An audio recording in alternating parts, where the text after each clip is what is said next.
മഴയാണ്, തണുപ്പാണ്, എല്ലായിടത്തും ചുറ്റിലും സൂക്ഷിക്കണം. പാമ്പുകളുടെ കാലമാണ്.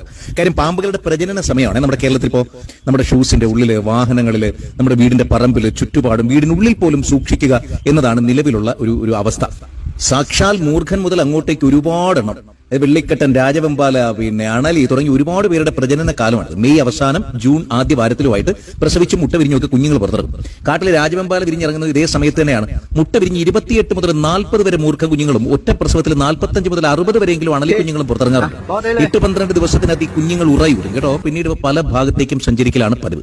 ചെടിച്ചട്ടികൾ, ചവിട്ടുപടി, ഹെൽമറ്റ്, വിറകടുപ്പുകൾ, വൈക്കോൽ കൂന, ചകിരി, ചാക്കുകൾ തുടങ്ങി എവിടെ തണുപ്പുണ്ടോ അവിടെയൊക്കെ ഇവർ കയറിയെന്നിരിക്കും. ഇനി അഥവാ പാമ്പുകടി ഏറ്റാൽ, അങ്ങനെ സംഭവിക്കാതിരിക്കട്ടെ, ഏറ്റാൽ ഭയവും ആശങ്കയും ഏറും ഓടുകയോ നടക്കുകയോ ചെയ്യാതെ ഒരിടത്ത് തിരിക്കുക എന്നുള്ളതാണ് ചെയ്യേണ്ടത്.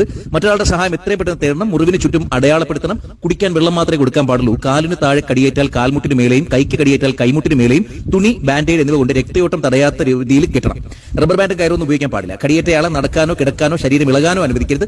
പരമാവധി എടുത്ത് തന്നെ കൊണ്ടുപോകണം. മുറിയിൽ അമർത്തുകയോ ഞെക്കുകയോ വായ കൊണ്ട് വലിച്ചെടുക്കുകയോ പാടില്ല. മുറിവിൽ മറ്റൊന്നും പുരട്ടരുത്. മഞ്ഞള്, പേസ്റ്റ്, ഐസ് എന്നിവ മുറിവിൽ വെക്കരുത്. പാമ്പ് കടിയേറ്റ ഭാഗത്തെ ആഭരണങ്ങളും വാച്ചും ചരടും ഒക്കെ അഴിച്ചു മാറ്റുക. എത്രയും വേഗം ആശുപത്രിയിൽ എത്തിക്കാം. അതാണ് നമ്മൾ ഏറ്റവും അടിയന്തരമായി ചെയ്യേണ്ടത്. അപ്പൊ ശ്രദ്ധിക്കണേ, സൂക്ഷിക്കണം. ഏറ്റവും പ്രിയപ്പെട്ടവർക്ക് ഷെയർ ചെയ്യൂ. എന്നിട്ട് അങ്ങോട്ട് ഫോളോ ചെയ്തേ.